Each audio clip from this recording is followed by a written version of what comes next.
BNP Begum Khaleda জিয়ার শোক বার্তার নামে যে লিফলেটটি ঘরে ঘরে নিয়ে গিয়েছে, এটা আলটিমেটলি কি? এটা হচ্ছে ওই ঘরে ঘরে লিফলেট নিয়ে গিয়ে সিম্প্যাথি নেওয়া ভোটের জন্য, এবং এটা হচ্ছে ভোট চাওয়ার আরেকটা উপায় বা হচ্ছে সিস্টেম বা প্রক্রিয়া।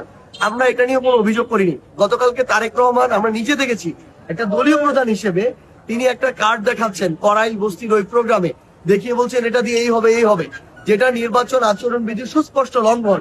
তিনি কাউকে প্রলুব্ধ করে এভাবে ভোট চাইতে পারেন না।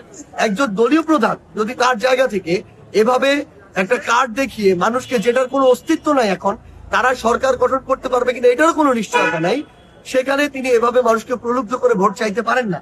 তারা এরকম আচরণ বিধিগুলো লঙ্ঘন করে। যে বিএনপির পক্ষ থেকে যে কার্ডের আলাপটা দেওয়া হচ্ছে, এই কার্ড দিয়ে জনগণকে বসে চাল ডাল তেল লবণ সব দিবে, তারা কি জনগণকে অক্ষম করে তুলতে চায়?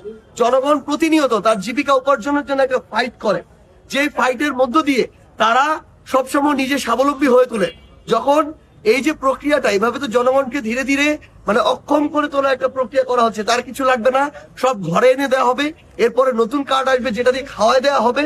এরকম করে কি আমাদের এই যে জনশক্তি, এটা কি অক্ষম জনশক্তিকে পরিকল্পনা করার অক্ষম জনশক্তি তৈরি করার পরিকল্পনা করা হচ্ছে কিনা, এটা আমাদের উত্তর লাগবে। কারণ আমরা মনে করি যে কোনো জায়গায় দুর্বল, সেটা অর্থনৈতিক ভাবে হোক অন্য কোনো ভাবে হোক, তাকে সবল করার প্রক্রিয়া নেওয়া উচিত।